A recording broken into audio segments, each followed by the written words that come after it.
Okay, आज की class शुरू करते हैं हम लोग गाइस। पिछली क्लास में हम लोग एयरक्राफ्ट टोइंग और टैक्सिंग प्रोसीजर्स देख चुके हैं, प्रिकॉशंस देख चुके हैं और उससे रिलेटेड मैंने एक वीडियो भी दिखाया था, उसका लिंक भी आपको सेंड किया था। अब हम लोग मूव ऑन करते हैं एयरक्राफ्ट जैकिंग की तरफ। कुछ लोग सोचते हैं जैकिंग का मतलब सिर्फ जैक्स उठाए और एयरक्राफ्ट को 3 पिवट पॉइंट्स के ऊपर जैक लगा के उसकी पोजीशन को हाई कर दिया, यानी कि उसको लिफ्ट कर दिया। बट एयरक्राफ्ट को लिफ्ट करने के और भी अलग तरीके हैं। अपार्ट फ्रॉम जैकिंग, एयरक्राफ्ट को लिफ्ट करने के और भी काफ़ी तरीके हैं और उन तरीक़ों को पढ़ना ही हमारा अभी जैकिंग के अंदर रिस्पॉन्सिबिलिटी है। सो जैकिंग के अंदर हम लोग काफ़ी सारे तरीके पढ़ेंगे एयरक्राफ्ट को लिफ्ट करने के और देखेंगे कि कौन कौन सा तरीका किधर पे यूज़ कर सकते हैं, किससे रिलेटेड क्या सेफ्टी प्रिकॉशंस है और क्या प्रोसीजर्स है। सो फर्स्ट ऑफ ऑल, जो जैकिंग टर्म सामने सामने निकल के आता है, इसमें हम लोग एयरक्राफ्ट को लिफ्ट करते हैं with the help of jacks. अब जैक दो टाइप के होते हैं, एक जैक होता है मैकेनिकल जैक और दूसरे टाइप का जैक होता है हाइड्रोलिक जैक। मैकेनिकल जैक में जैसे स्क्रू टाइप रहता है, स्क्रू जैसे आप किसी स्क्रू को टाइट करते हो या फिर खोलते हो तो उसके बेसिस पे वो जो अवेलेबल शाफ्ट है चेंज होती है, वही सेम मैकेनिज्म रहता है मैकेनिकल जैक के अंदर। इसके अंदर जो थ्रेड्स रहेंगे वो स्क्वायर थ्रेड रहेंगे। मैकेनिकल जैक में जो थ्रेड्स रहेंगे वो स्क्वायर थ्रेड रहेंगे, स्क्वायर थ्रेड्स। वहीं अगर हम लोग हाइड्रोलिक जैक की बात करते हैं तो हमारे पास एक रेजर्वोयर रहेगा, जैसा कि एक नॉर्मल हाइड्रोलिक सिस्टम रहेगा, एक हाइड्रोलिक रेजर्वोयर रहेगा। उस रेजर्वोयर के अंदर हाइड्रोलिक फ्लूइड आप भर के रखोगे। उसके बाद में वो हाइड्रोलिक फ्लूइड आपके एक्चुएटर की तरफ जाएगा। एक्चुएटर यानी कि जो सिलेंडर अरेंजमेंट रहेगा आपका, उसकी तरफ जाएगा। सो डिपेंड करेगा कि सिलेंडर एक्सटेंड हो रहा है या फिर रिट्रैक्ट हो रहा है, कि आपने हाइड्रोलिक फ्लूइड उसके अंदर भरा है या निकाला है। अगर आप सिलेंडर के अंदर हाइड्रोलिक फ्लूइड भरते हो through the help of with the help of a reservoir, तो वो एक्सटेंड होगा। और वहीं अगर आप हाइड्रोलिक फ्लूइड निकालते हो तो वो रिट्रैक्ट हो जाएगा। सो ये दो टाइप के जैक्स अवेलेबल है, एक मैकेनिकल जैक और एक हाइड्रोलिक जैक। ये दो टाइप में कुछ कंफ्यूजन है क्या किसी को?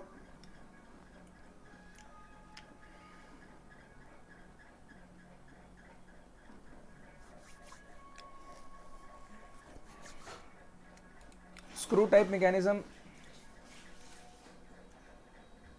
मैकेनिज्म तो आई होप सबने देखा होगा। हाँ, वापस रेजर्वोयर में ही जाएगा फ्लूइड चिन्मय, वरना अगर हम लोग उस फ्लूइड को रेजर्वोयर में नहीं डालते हैं, उसको बाहर निकालना पड़ेगा। और यार बाहर निकालोगे फ्लूइड को तो ऑब्वियसली वेस्ट जाएगा ना वो।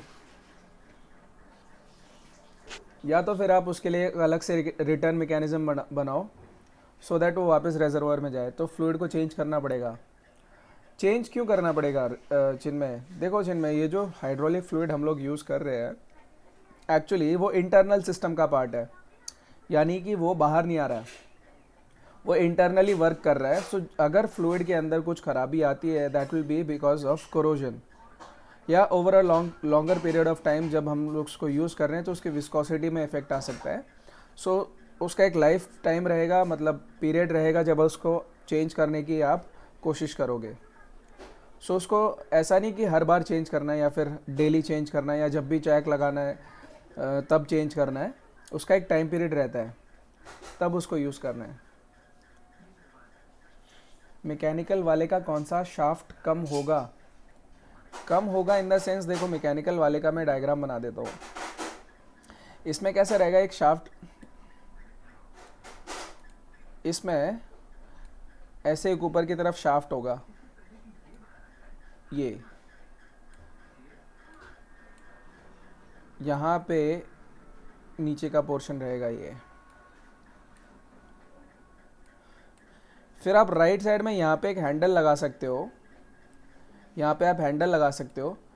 जब आप इस हैंडल को रोटेट करोगे, जब आप इस हैंडल को रोटेट करोगे, यहाँ पे एक्चुअली ये स्क्रूज बने, ये एक्चुअली थ्रेड्स बने होते हैं यहाँ पे, ये इसके चारों तरफ थ्रेड्स बने होते हैं इसके ऊपर, इसके ऊपर।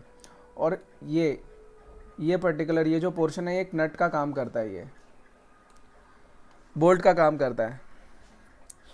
नट बोल्ट जिस टाइप का जो मैकेनिज्म होता है ना, वैसा ही जैसे आप नट बोल्ट को टाइट करते हो वैसे ही यहाँ पे रहेगा। सो इसके अंदर इंटरनल थ्रेड्स रहेंगे, इसमें एक्सटर्नल थ्रेड्स रहेंगे। सो जब आप इस वाले हैंडल को रोटेट करोगे तो ये वाला पोर्शन या तो बाहर जाएगा या फिर अंदर की तरफ आएगा। सो जब आप लेट्स सपोज अगर राइट क्लॉकवाइज रोटेट कर रहे हो तो ये चीज़ बाहर आ रही है, अगर आप एंटी क्लॉकवाइज रोटेट कर रहे हो तो ये चीज़ अंदर आ रही है। ऐसे करके आप मैकेनिकल जैक को यूज़ करते हो। अब ये तुम्हारा क्वेश्चन ठीक से मुझे समझ में तो आया नहीं अवनीश कि क्या पूछना चाहते हो तुम, बाकी थोड़ा सा इलाबोरेट करो तो ज़्यादा सही रहेगा।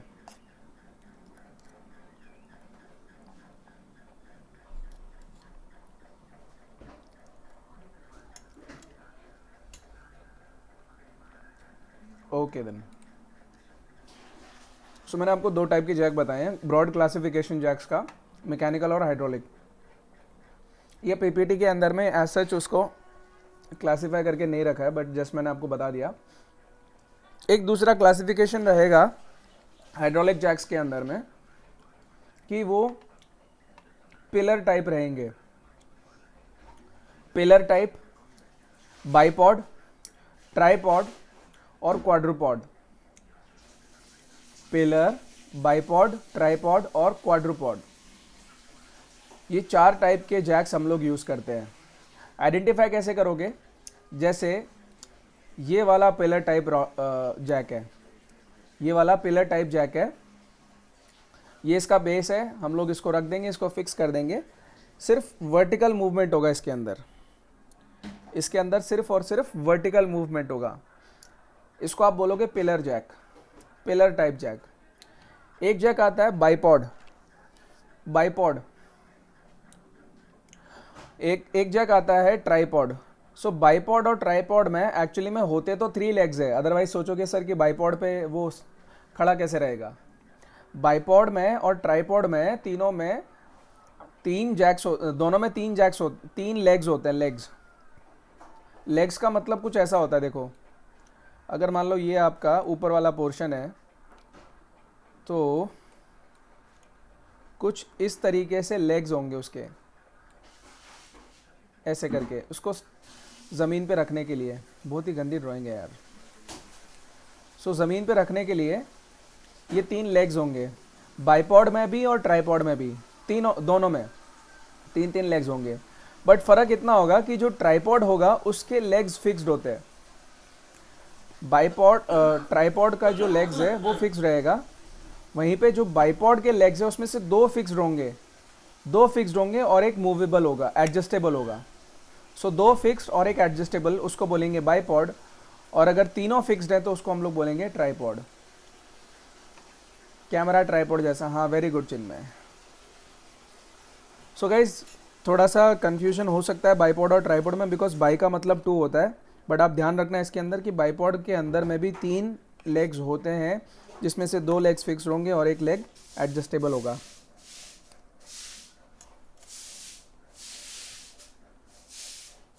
बता रहा हूँ सुरेश, बहुत फ़ायदा है उस चीज़ का, बहुत फ़ायदा है।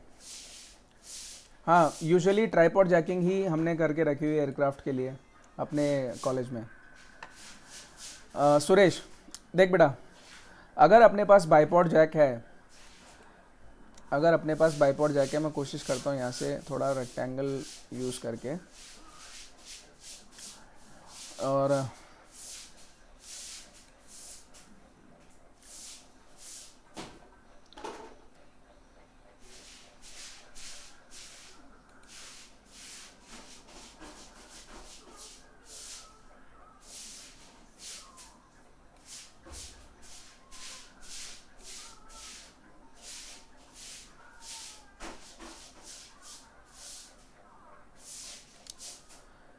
सुरेश मैं आपको यहाँ पे 2 लेग्स दिखा रहा हूँ।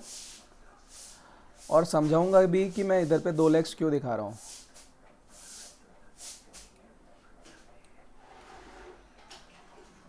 ठीक है, सो लेट्स सपोज ये बाइपॉड जैक है। अब बोलोगे सर इसमें तो 3 लेग्स है ही नहीं, तो ऐसा समझ लो कि ये जो लेफ़्ट वाला लेग है, इस लेफ़्ट वाले लेग के पीछे ही एक और लेग है जो कि छुप गया है, इसके पीछे छुप गया है। सो एक ये वाला लेग और इसके पीछे वाला लेग, लेट्स सपोज ये दोनों लेग्स फिक्स्ड है। और अब आपके पास में ये वाला जो लेग है ये एडजस्टेबल है। एडजस्टेबल का मतलब है आप इसकी लेंथ को चेंज कर सकते हो, ये जो लेग है इसकी लेंथ को एडजस्ट कर सकते हो। तो इसमें बच्चे आपको एक एक्स्ट्रा मूवमेंट मिलेगी। अगर हमने इन दोनों तीनों लेग्स को फिक्स करके रख दिया तो हमें वर्टिकल मूवमेंट मिलेगा, यानी कि ये जो शाफ्ट है ये ऊपर या नीचे ही मूव करेगी वर्टिकली। बट अगर मैंने इसको एडजस्ट किया है, ये वाले लेग को एडजस्ट किया है, बाकी 2 लेग्स को फिक्स करके रखा हुआ है, तो क्या ये जो जैक है राइट साइड में टिल्ट नहीं होगा? क्या ये जैक राइट साइड में टिल्ट नहीं होगा? सोचो एक बार।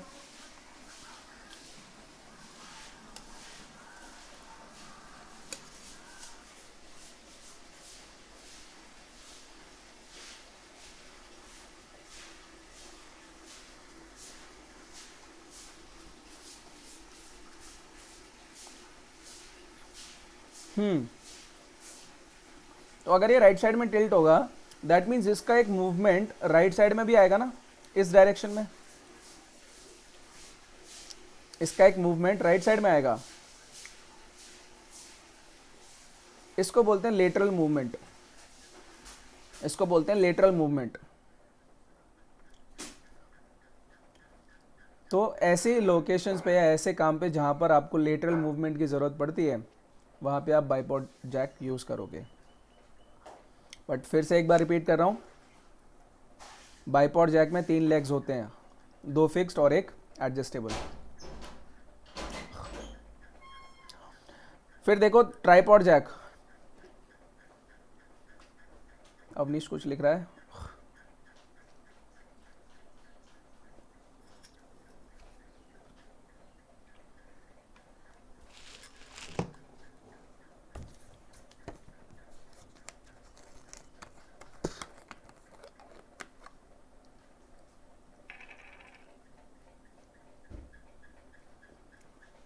अवनीश, व्हील होगा नहीं होगा वो डिपेंड करेगा कि आप व्हील रखना चाहते हो कि नहीं रखना चाहते हो। यूजुअली तो हम लोग अभी आजकल क्या करते हैं, व्हील लगा के रखते हैं सो दैट उसको मूव करने में आसानी हो। बट कुछ जैक्स ऐसे भी आते हैं जिसमें व्हील नहीं होता है, कुछ जैक्स ऐसे भी आते हैं जिसके अंदर व्हील नहीं होता है। बट आजकल कोशिश हम लोग ये करते हैं कि व्हील लगा के रखें सो दैट ट्रांसपोर्टेशन ईजी हो जाए। बट वो जो व्हील वाला लेग होगा ना,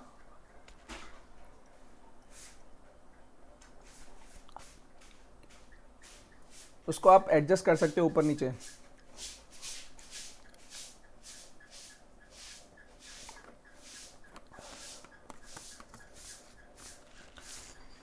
देख मैं समझाता हूँ ऊपर नीचे का मतलब क्या है इसमें। मान ले आपके पास में और आपने व्हील लगा के रखा है यहाँ पे, ये इधर पे एक पर्टिकुलर व्हील आपने लगा के रखा हुआ है सो दैट आप इस जैक को मूव कर सकते हो, ठीक है।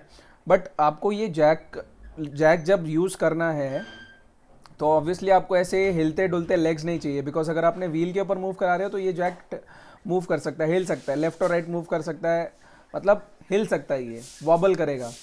आपको चाहिए जैक एकदम फर्मली ग्राउंड के ऊपर रखा हुआ, तो ये जो व्हील है इसको हमें वापस अंदर डालना पड़ेगा। तो इस तरीके का मैकेनिज्म होना चाहिए इसके अंदर। या तो आप व्हील यूज़ ही नहीं करो,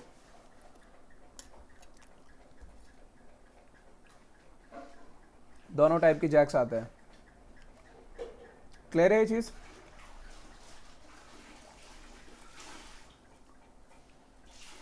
अवनीश,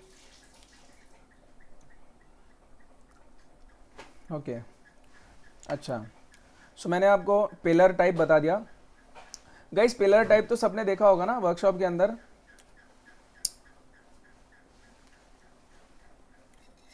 एक आई थिंक रेड कलर का या ग्रीन कलर का वहाँ पे रखा हुआ है अपने वर्कशॉप में।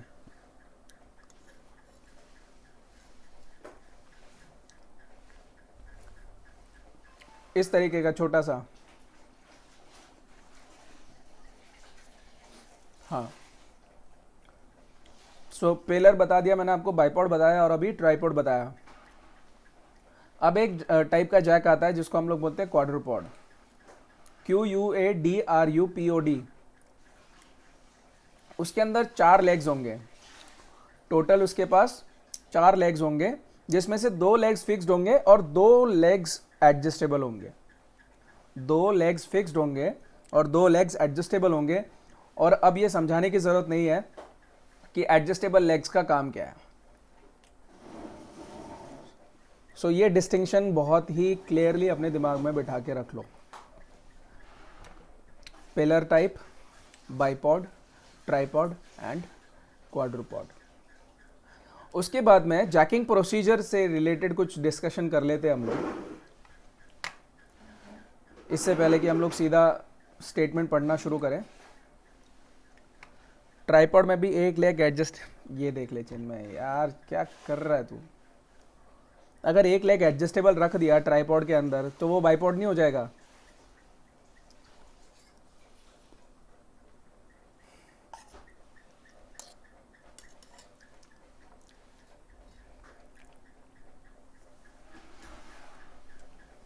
हाँ, तीनों फिक्स है।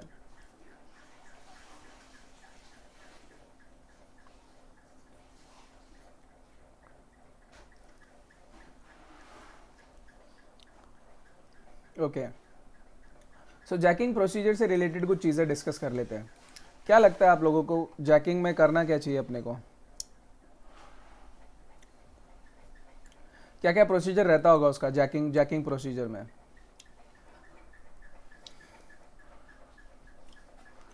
माइक चालू कर सकते हो अपने अपने, अगर चालू करना है तो। Engine of.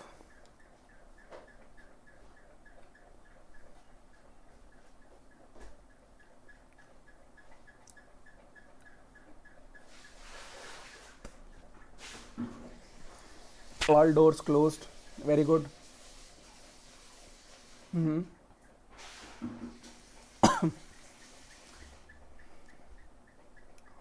अच्छा देखो, अभी ये जो रैंडम आंसर आ रहे हैं, अगर मैं आपको बताता हूँ, ऐसा कुछ एक सिचुएशन देता हूँ, जस्ट एक बार सोचो।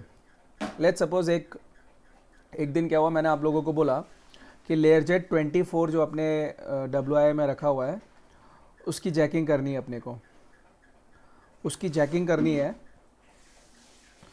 फिर मैंने बोला कि चलो आज जैकिंग करेंगे। आप लोग बोलेंगे चलो चलो सर ठीक है, चलो आज हम लोग जैकिंग करेंगे, मज़ा आएगा। सब गए अपन हैंगर की तरफ गए जहाँ पे लेयरजेट 24 रखा हुआ है।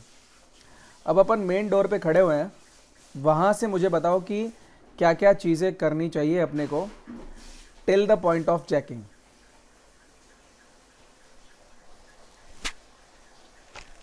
क्या क्या स्टेप्स लोगे आप? वैसे वैसे डिस्कशन करो। अभी रैंडम नहीं, अब हम लोग गेट पे खड़े हैं, लेयरजेट 24 के जो हैंगर है उसके सामने खड़े हुए हैं। वहाँ से बताना शुरू करो क्या क्या करेंगे। ठीक है Shweta, very good. Maintenance manual पढ़ ली, गुड।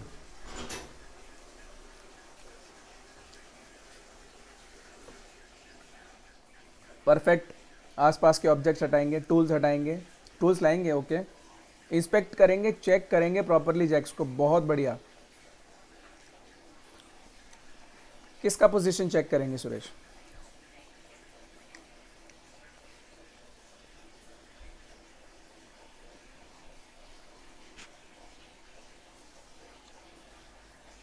ठीक है, जैक कहाँ करना है वहाँ पे?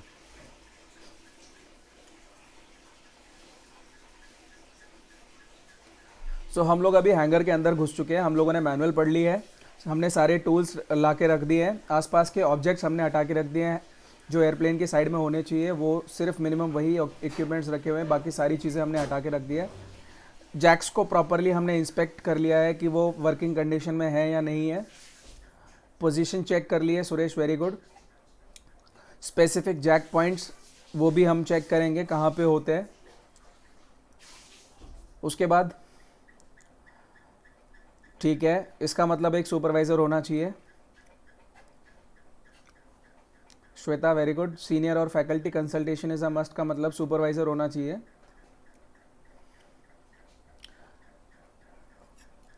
नेक्स्ट, उसके बाद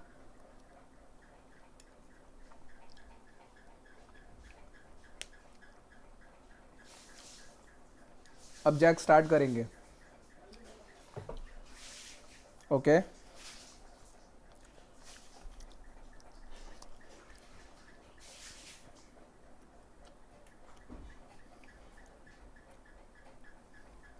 लिखो लिखो लिखो।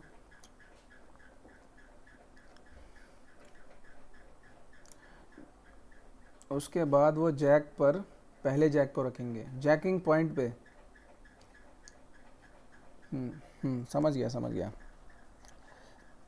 अरे बेटर होगा अपना अपना माइक चालू कर लो, जिसका नेटवर्क अच्छा आता है, ज़्यादा बेटर रहेगा।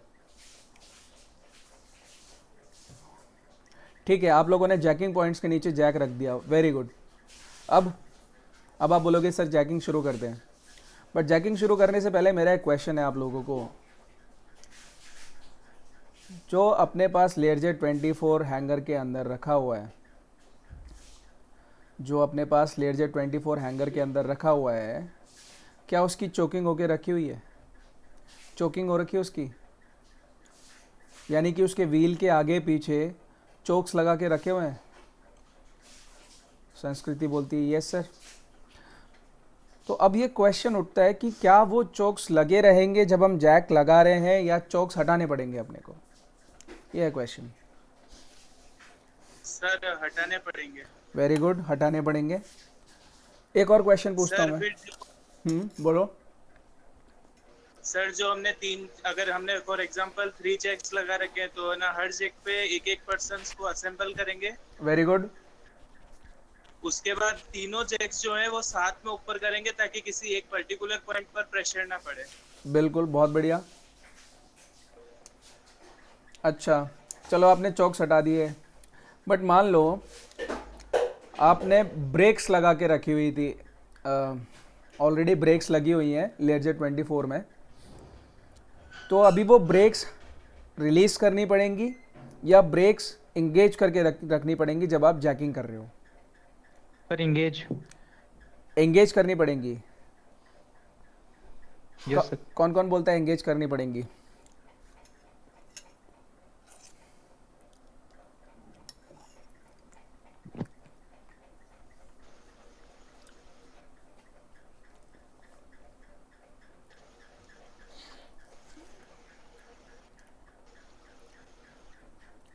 जो सोच रहा है ब्रेक्स को एंगेज करके रखना होगा,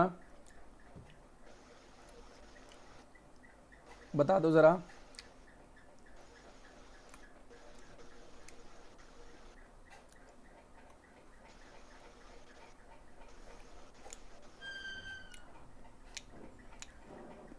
सर एंगेज। तो जिसने बोला है एंगेज करके रखना है वो बिल्कुल ही गलत है, सिर्फ श्वेता सही है। ब्रेक्स को रिलीज करोगे आप। ब्रेक्स को रिलीज करोगे, एंगेज करके नहीं रखोगे, कीप इन माइंड। एक और क्वेश्चन पूछता हूं, चलो। आपका जो हाइड्रोलिक फ्लूइड है या फिर फ्यूल है, और जो लोड का डिस्ट्रीब्यूशन है, बेसिकली सेंटर ऑफ ग्रेविटी, क्या इसकी नॉलेज होनी चाहिए या नहीं होनी चाहिए बिफोर जैकिंग?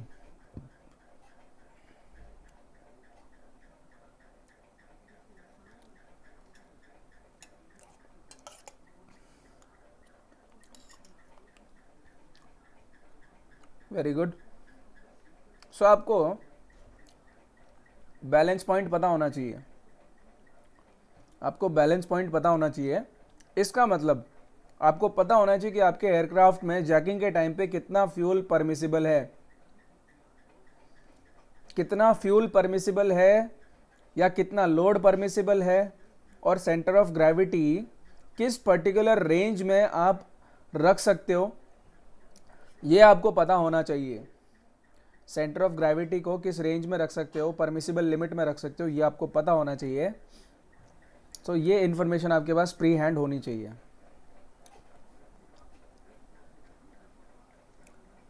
फाइन। सो ये सारे काम करने के बाद में फिर आप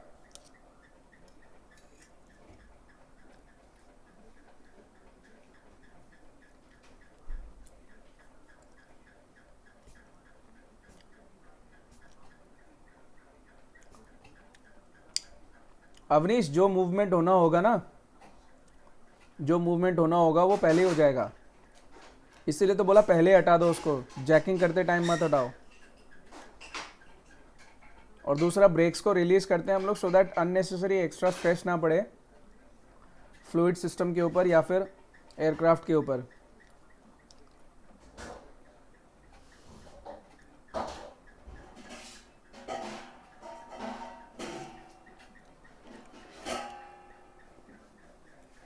ओके, सो ये था जनरल एयरक्राफ्ट को जैक करने का प्रोसीजर, और इनफैक्ट यही प्रोसीजर भी होता है जो भी हम लोगों ने अभी डिस्कस किया है। सो उससे रिलेटेड अभी ये कुछ चीज़ें लिखी हुई है, मैं फटाफट पढ़ देता हूँ। देखो ज़रा यहाँ पर क्या क्या चीज़ें लिखी हुई है यहाँ पर। हाँ, एक चीज़ जो इंपॉर्टेंट थी जो बताना भूल गया मैं आपको गाइस, वो इनफैक्ट आप लोग भी भूल गए हो कि जैकिंग पैड लगाने बहुत ज़्यादा ज़रूरी है अपने को। यानी कि जहाँ पे जैकिंग पॉइंट होगा वहाँ पे जैकिंग पैड्स आते हैं, वो जैकिंग पैड पहले आप लगाओगे फिर जाके आप जैक यूज़ करोगे वहाँ पर। सो जैकिंग पैड्स लगाने बहुत ज़्यादा ज़रूरी है। एंड इनफैक्ट जब आप जैक हटा रहे हो तब आपको खास ध्यान रखना है कि जैक के ऊपर में हाथ नहीं लगाना। जैक के ऊपर में आप हाथ नहीं लगाओगे इमीडिएटली, बिकॉज कभी कभार क्या होता है, जैकिंग पैड या फिर जो पैडिंग आपने लगा के रखी है वो जैक के साथ नीचे आ जाती है और वो फिर स्प्रिंग लोडेड हो सकता है, ऊपर की तरफ जा सकता है, धक्का लग सकता है, I mean something can happen, some hazard can happen. So you have to be very very careful. Sir structural damage को प्रिवेंट करने के लिए लगाएंगे ना? किसको? स्ट्रक्चरल डैमेज को प्रिवेंट करने के लिए जैकिंग पैड लगाते हैं सो दैट जैक अपना पोजीशन में रहे। बाकी स्ट्रक्चरल डैमेज से बचने के लिए तो हमने जैकिंग पॉइंट उसी जगह पे डिफाइन करके रखे हुए हैं कि इस पॉइंट से ही अपने को एयरक्राफ्ट को उठाना है।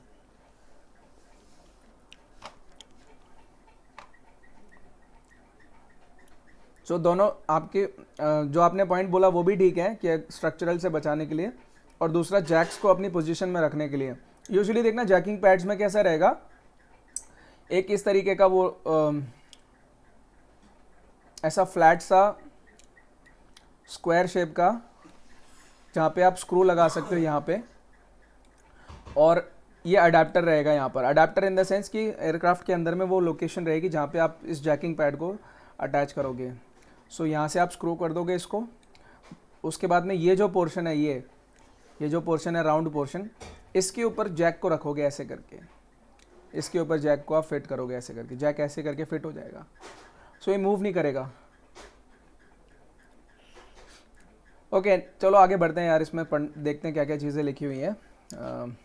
एयरक्राफ्ट में भी need to jack for a variety of purposes. जो पर्पसेस हैं वो यहाँ आपके सामने लिखे हुए हैं, जैसे कंपोनेंट चेंज करना है, रिट्रैक्शन टेस्ट करना है लैंडिंग गियर का, एयरक्राफ्ट का वे करना है या एयरक्राफ्ट की रिगिंग करनी है, तब आपको जैकिंग करनी पड़ सकती है। एंड जैकिंग से रिलेटेड आपको केयर करनी पड़ेगी। Also jacking points are provided in wings and fuselage. Depend करेगा कि किस टाइप का एयरक्राफ्ट है, या तो विंग्स में रहेगा जैकिंग पॉइंट या फ्यूजलाज में रहेगा। और यूजुअली ये जो पॉइंट्स होते हैं वो स्ट्रॉन्ग पॉइंट्स होते हैं जहाँ से पूरे एयरक्राफ्ट को उठाया जा सकता है और उसका पूरा लोड उन पॉइंट्स के ऊपर डाल सकते हैं हम लोग, सो दैट स्ट्रक्चरल डैमेज बिल्कुल भी ना हो। And usually at the nose and main undercarriages to enable individual wheels to be changed. Undercarriage होता है जो व्हील वेल जिसको बोलते हो आप। Now some aircraft require a jacking pad to be fitted to each jacking point, while in some the jacking pads are built into the structure. Special jacking adapters and beams may be available to lift the individual axles.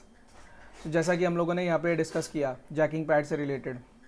सो कुछ aircraft में already inbuilt रहेगा jacking pad, कुछ aircraft में Jack आपको install करना पड़ेगा, but दोनों ही cases में आपको जैकिंग पैड या फिर जो अडेप्टर है उसके अंदर में जैकिंग पैड लगाना पड़ेगा, या फिर अडेप्टर आपको चाहिए ही चाहिए, सो दैट आप जैक यूज़ कर सकते हो उस जगह पर। और हर प्रोसीजर में, हर इंस्टेंसेस में मेंटेनेंस मैनुअल को कंसल्ट करना पड़ेगा। स्पेशल कंसिडरेशंस में ये बोल रहा है कि अगर आपके पास में जो एयरक्राफ्ट है उसका सीजी आप मूव करा रहे हो, तो सीजी का लोकेशन भी आपको पता होना चाहिए। एंड सीजी जैसे कि लिखा हुआ that the because of the position of the jacking points the CG of some aircraft may be well behind और in front of the main jacking points. मान लो अगर आपके एयरक्राफ्ट के आगे या पीछे हो गया सीजी, मान लो सीजी आपका यहाँ पे हो गया, सीजी लेट सपोज यहाँ पे हो गया, तो क्या होगा, ये एयरक्राफ्ट की टेंडेंसी होगी नोज अप करने की, नोज अप होने की टेंडेंसी होगी, बिकॉज आगे वाला पोर्शन अभी हल्का फील करेगा, पीछे वाला पोर्शन अभी भारी है, तो ये एयरक्राफ्ट रोल कर जाएगा, यानी कि टिल्ट हो जाएगा। सिमिलरली अगर सीजी अपना यहाँ हुआ, इसके आगे हुआ, तब भी प्रॉब्लम है, क्योंकि यहाँ पे वेट ज़्यादा है, यहाँ पे इस पूरे पोर्शन का वेट कम है, तो ये एयरक्राफ्ट पीछे से उड़ जाएगा। इसीलिए परमिसिबल लिमिट रहेगा एयरक्राफ्ट जैकिंग में कि आपको सीजी को इस पर्टिकुलर लोकेशन के बीच में ही रखना है, जैकिंग पॉइंट्स के ये वाली पॉइंट और ये वाले पॉइंट इनके बीच में ही कहीं पर आपको सीजी को मेंटेन करके रखना है। वो चीज़ यहाँ पे इस पैराग्राफ में लिखी हुई है, ठीक है। सो यहाँ पे एक वर्ड लिखा हुआ है, it may be necessary to add ballast forward और rear of the jacking points और to check the fuel load of the aircraft to bring the centre of gravity within safe limits as specified in the maintenance manual. Ballast का मतलब होता है extra load जो आप लगाते हो so that CG maintain हो जाए आपका, उसको बैलास्ट बोलते हैं। लोड का मतलब यहाँ पर वेट है। नेक्स्ट आगे बढ़ते हैं।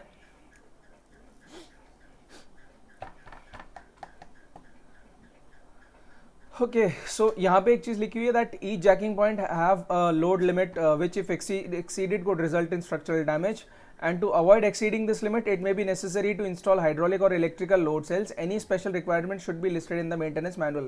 That means जब आप जैक लगा रहे हो तो आपको लोड सेल्स या फिर ये भी इंस्टॉल करने पड़ सकते हैं, सो दैट आपको पता चल जाए कि कितना लोड उसके ऊपर लग रहा है अभी, सो दैट आप लोड को डिस्ट्रीब्यूट कर सकते हो, बिकॉज हर एक जैकिंग पॉइंट का एक पर्टिकुलर स्पेसिफाइड लिमिट रहता है कि कितना लोड वो उठा सकता है। और क्या है, aircraft should always be as structurally complete as possible before jacking. That means जो भी आपको स्ट्रक्चर्स चाहिए एयरक्राफ्ट के अंदर में, जैसे कि अगर आपने विंग एक निकाल के रखा हुआ है या फिर लेट्स सपोज कुछ इंजन निकाल के रखा हुआ है या और भी बहुत सारी चीज़ें हैं जो कि आप निकाल के रख सकते हो, सो वो स्ट्रक्चरली एयरक्राफ्ट कंप्लीट होना चाहिए, जो कि मेंटेनेंस मैनुअल में लिखा हुआ है कि मिनिमम इतने इक्विपमेंट्स होने चाहिए या इतना पोर्शन या कंपोनेंट्स अपने एयरक्राफ्ट पे होने चाहिए without when we are doing jacking. So aircraft should be structurally as complete as possible, जितना हो सके उतना स्ट्रक्चर लगा के आप रखो उसके अंदर। So also failure to do this may result in distortion और फेलियर ऑफ द स्ट्रक्चर। कुछ रह गया, ये रह गया, micro switches attached to the undercarriage legs and operated by the extension of shock absorbers are used to operate various electrical circuits and this operation may not be desirable, so circuit should be isolated और tripping circuit breakers और removing fuses are necessary. सो कुछ जो components या फिर कुछ चीज़ें जो आपको रिक्वायर्ड नहीं है उसके सर्किट ब्रेकर्स रहते हैं, फ्यूजेस रहते हैं और माइक्रो स्विचेस रहते हैं। तो आप माइक्रो स्विच को या तो पुश कर सकते हो या फिर पीछे की तरफ खींच सकते हो, जो रिक्वायर्ड मेंटेनेंस मैनुअल में लिखा हुआ है, और वो particular aircraft to aircraft vary करेगा कि ये पर्टिकुलर टाइप के फ्यूज और ये पर्टिकुलर टाइप के सर्किट ब्रेकर आपको ट्रिप करके रखने हैं। बट ये ध्यान रखना, जैकिंग से पहले जो आप ट्रिप कर रहे हो, जैकिंग हटाने के बाद में ये वापस से अपने नॉर्मल कंडीशन में स्विचेस आने चाहिए, वापस से अपने नॉर्मल कंडीशन में ये स्विचेस आने चाहिए। बाकी यहाँ पे गाइज ये एयरक्राफ्ट जैक्स के बारे में लिखा हुआ है जो कि हम लोग ऑलरेडी डिस्कस कर चुके हैं, इसको मुझे समझाने की ज़रूरत नहीं है। यहाँ पे पिलर हाइड्रोलिक जैक की बात करी हुई है, वो भी हम लोग देख चुके हैं। और क्या, बाईपॉड, ट्राईपॉड और क्वाड्रोपॉड, ये जैक्स भी हम लोग डिस्कस कर चुके हैं। सो आगे बढ़ूँ, कुछ रह तो नहीं गया इसमें?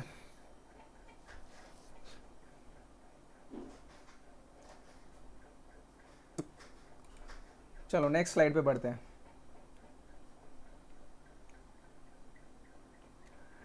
नेक्स्ट स्लाइड की तरफ बढ़ते हैं। ओके, ये देखो यहाँ पे भी ट्राईपॉड जैक और क्वाड्रोपॉड जैक के अलग अलग जैक्स के बारे में डिस्कस करके रखा हुआ, देख लेते हैं यहाँ पे कुछ अपने से कुछ मिस तो नहीं हो गया है प्रीवियस डिस्कशन में। So tripod jack comprises a hydraulic unit with three equally spaced legs. The jack is designed for a vertical lift only and not for a lift involving lateral movement. What we have discussed, lateral movement अगर आपको चाहिए तो आपको एक adjustable leg लगाना पड़ेगा, and in that case अगर 3 legs हैं और एक leg आपका adjustable है बाकी 2 fixed है तो वो bipod jack बन जाएगा, जो कि excuse me, जो कि आपको lateral movement दे देगा।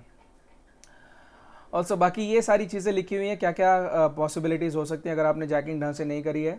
सो serious damage to the ram, ram का मतलब है जो कि शाफ्ट आपका ऊपर नीचे हो रहा है, that shaft which is moving उसको रैम बोलते हो आप। Distortion of the jack legs, damage to the aircraft, shearing of the jacking pad fastener and dragging sideways. Jacking pad fastener जो नट बोल्ट आप यूज़ करते हो ना जैकिंग पैड को लगाने के लिए, शेयर हो जाता है, यानी कि वो टूट सकते हैं भाई। एक एक्चुअली में लेट्स सपोज इसको ऐसे समझते हैं, मान लो ये आपकी एयरक्राफ्ट की बॉडी है, यहाँ पे आपने जैकिंग पैड लगा के रखा हुआ है और ये उसके फास्टनर है, मान लो ये स्क्रूज है।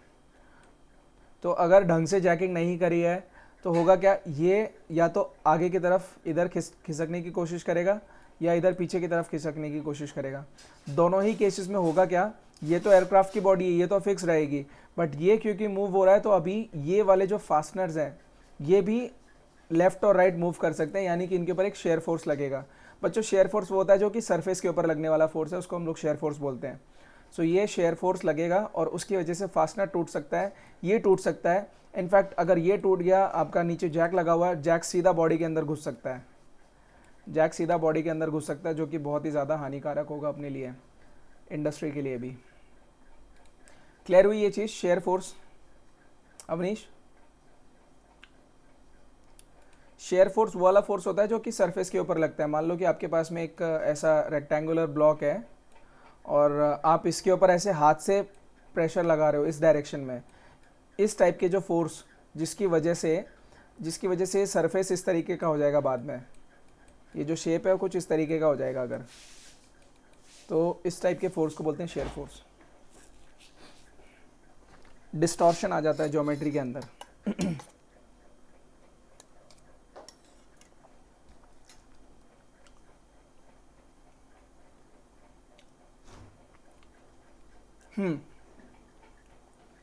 सो ये सारी चीज़ें हम लोग डिस्कस कर चुके हैं क्वाड्रूपॉड। और हाँ, ये जिसका भी क्वेश्चन था ट्रांसपोर्टिंग व्हील्स वाला,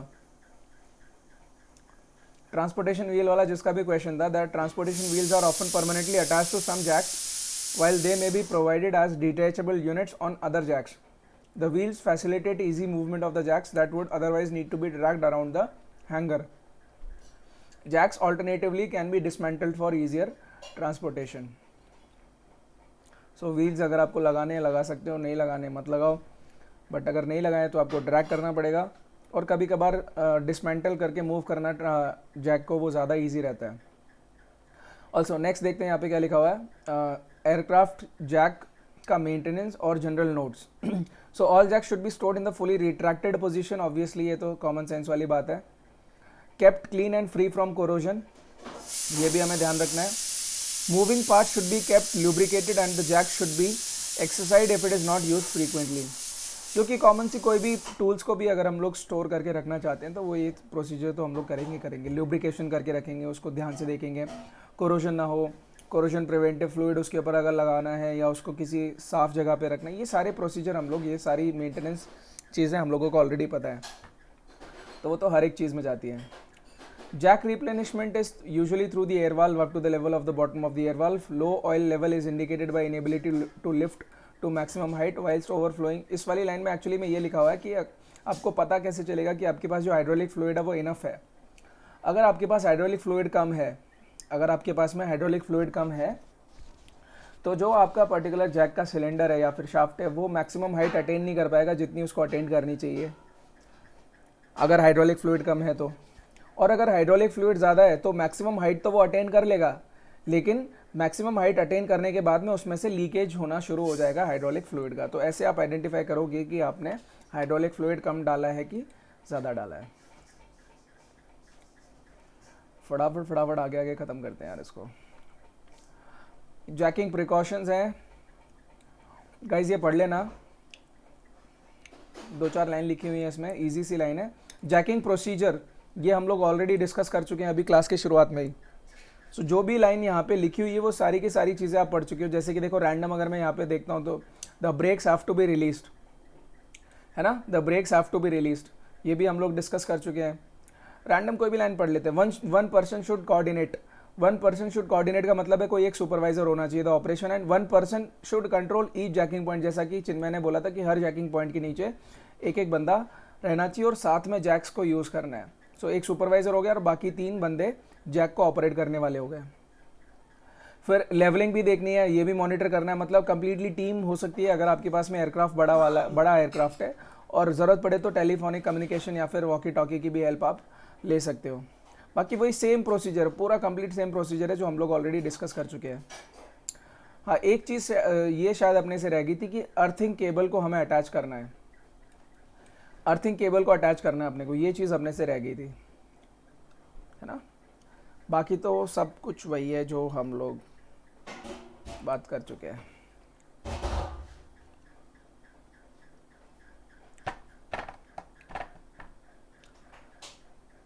ओके, ठीक है। यहाँ पे गाइस देखो, इधर पे ट्रेसल्स करके जो टॉपिक लिखा हुआ है, ट्रेसल्स एक्चुअली में ये फिक्स्ड टाइप के जैक्स होते हैं।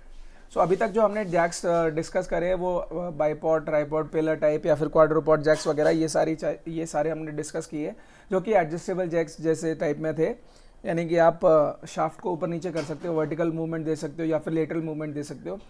ट्रेसल्स में एक्चुअली में एक ये वाले जो जैक्स होते हैं ना, यूजुअली इसके अंदर आप प्रोवाइड करना चाहते हो तो मैकेनिज्म प्रोवाइड कर सकते हो लिफ्टिंग के लिए, बट इनको लिफ्टिंग के लिए हम लोग यूज़ नहीं करते हैं जैसा कि जैक को यूज़ करते हैं।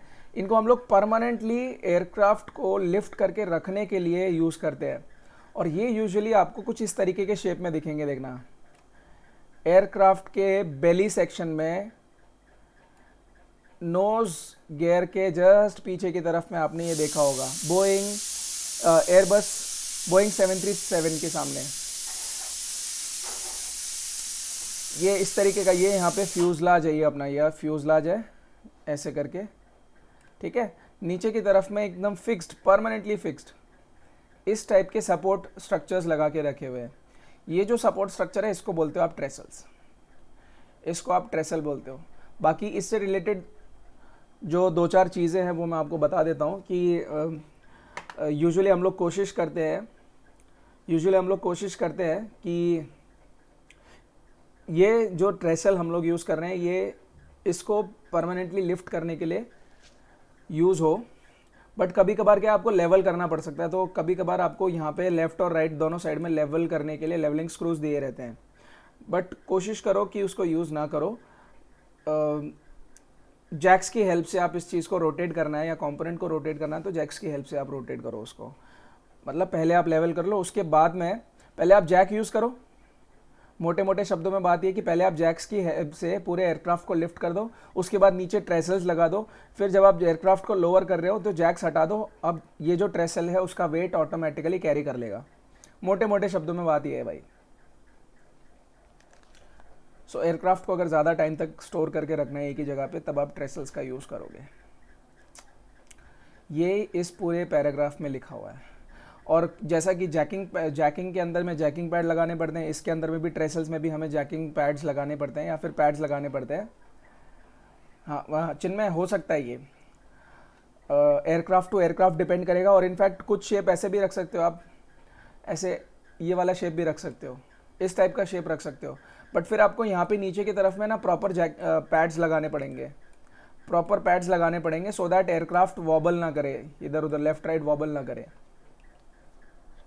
सो आपको यहाँ पे प्रॉपर पैडिंग करनी पड़ेगी, इसको बोलते हैं पैडिंग। और पैडिंग के टर्म्स में सिंपल सा यार, वो तुम लोगों ने देखा होगा, टायर्स लगा के रखे हुए नीचे,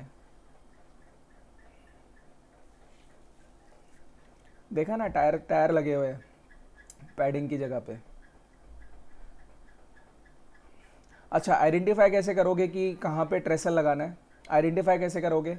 एयरक्राफ्ट के जस्ट नीचे की तरफ में आपको यूजुअली क्या रहता है, येलो कलर की लाइन एक गिवन रहेगी कि वहाँ पे आपको ट्रेसल लगाना है, बिकॉज वही एक पोर्शन होगा जहाँ पे आपको स्ट्रक्चरल डैमेज नहीं होगा। अदरवाइज आप आगे पीछे मूव कराओगे तो स्ट्रक्चरल डैमेज हो सकता है, बिकॉज जो भी खेल है वो सीजी का है, यानी कि वेट का खेल है ये। तो आपको ट्रेसल को उसकी जो मार्क्ड लोकेशन है, सपोर्ट की जो मार्क्ड लोकेशन है, वहीं पे यूज़ करना है, बाकी और किसी दूसरी जगह पे यूज़ नहीं करना है। सो इसमें कुछ डाउट है तो मुझे बताओ, बाकी फिर हम लोग नेक्स्ट स्लाइड में कल शुरू करेंगे। इसको एक बार पढ़ लेना, ये जितना भी हो गया है, पेज नंबर कितना है, ये 8 तक जो भी चीज़ें हो चुकी है इसको पढ़ लेना। सो अगर कुछ डाउट नहीं है तो फिर मिलते हैं नेक्स्ट क्लास में गाइस।